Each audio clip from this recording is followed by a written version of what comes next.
Nog eenmaal wil ek in die skemeraand weer op ons dorp en by ons dorpsdam staan. Weer met my rek op in die donker skiet en luister.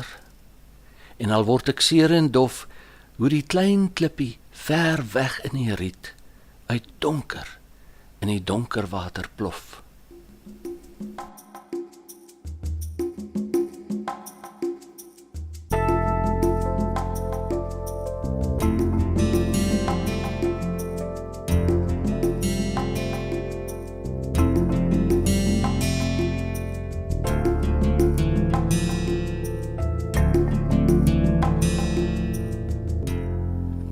If you should ask someone what he or she could say about Sutherland, you would definitely get one of two answers, or maybe even both. And these answers are, it is the coldest place in South Africa, and it is the place where the big telescope is.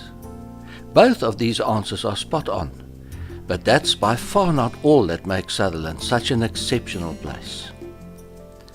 Where is Sutherland? It is in the Roggeveld Highland or Upper Karoo in the southeastern part of Namakwaland, there in the bottom cup of the Northern Cape in the middle of South Africa. And it's very easy to get there. Just take the N1. Between Laingsburg and Touws River, or Touws River and Laingsburg, depending on from which side you are coming, you will see the turn-off sign to either Maatjiesfontein, that well-known old English railway station and hotel, or to Sutherland. You then take the R354 tar road and climb for about 40 minutes to the top of the Roggeveld escarpment.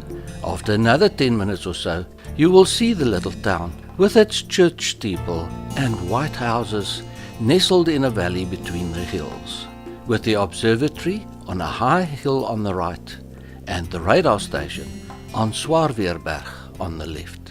The town was proclaimed in 1855 on the farm De List and was named after Reverend Henry Sutherland of the Dutch Reformed Church in Worcester, who visited the area once a year to conduct church services.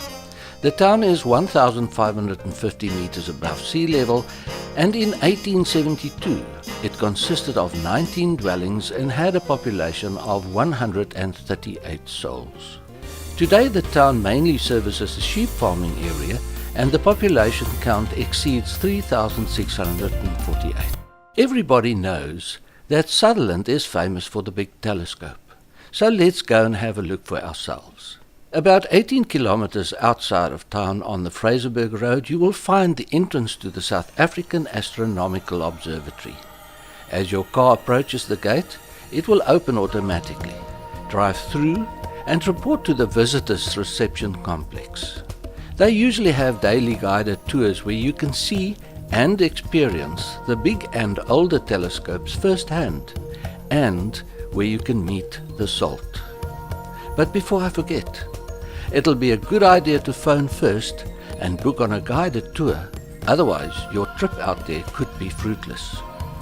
SALT stands for Southern African Large Telescope, and this one is big.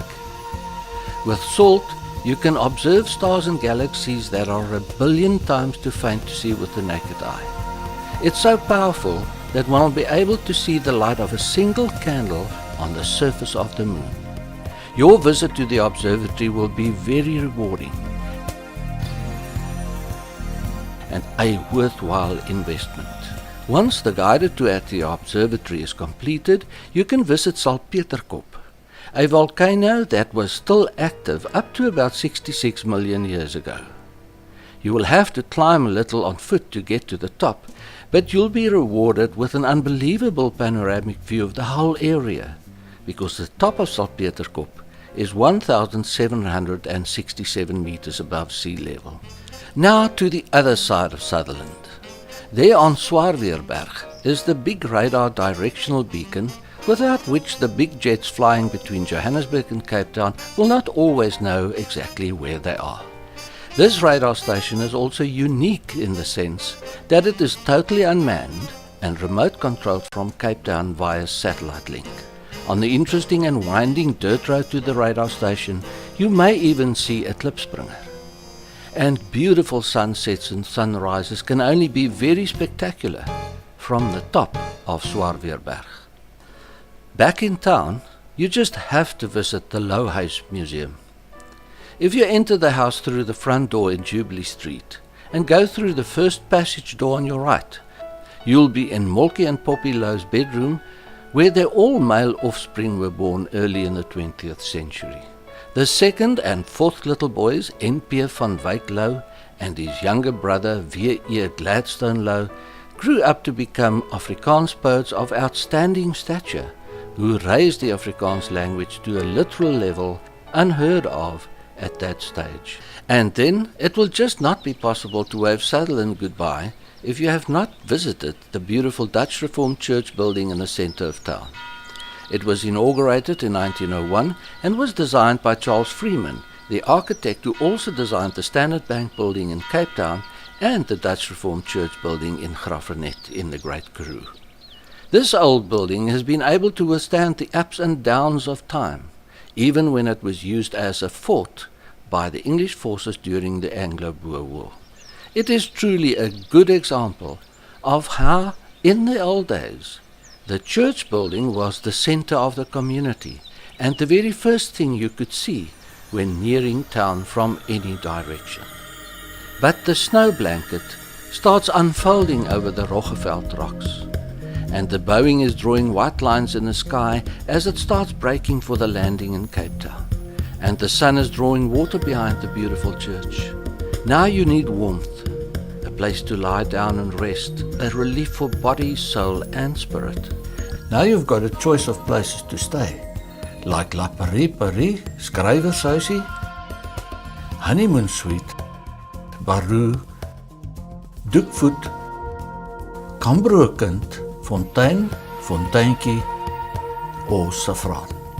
Further details of these guest houses will be supplied in our accommodation video.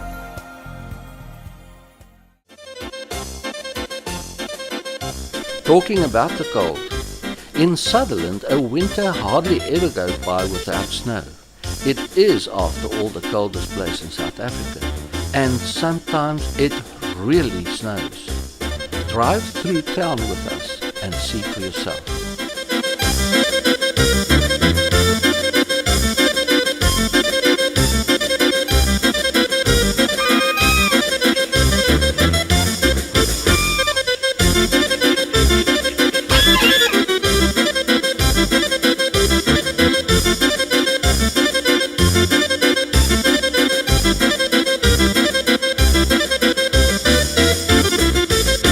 Now you can talk with real first-hand knowledge and experience when you tell of all the nice and pretty that Sutherland has to offer.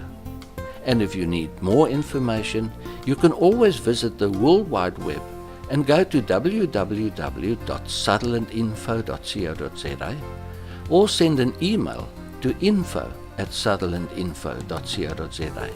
So now it is greetings and goodbye and fond memories. Until next time.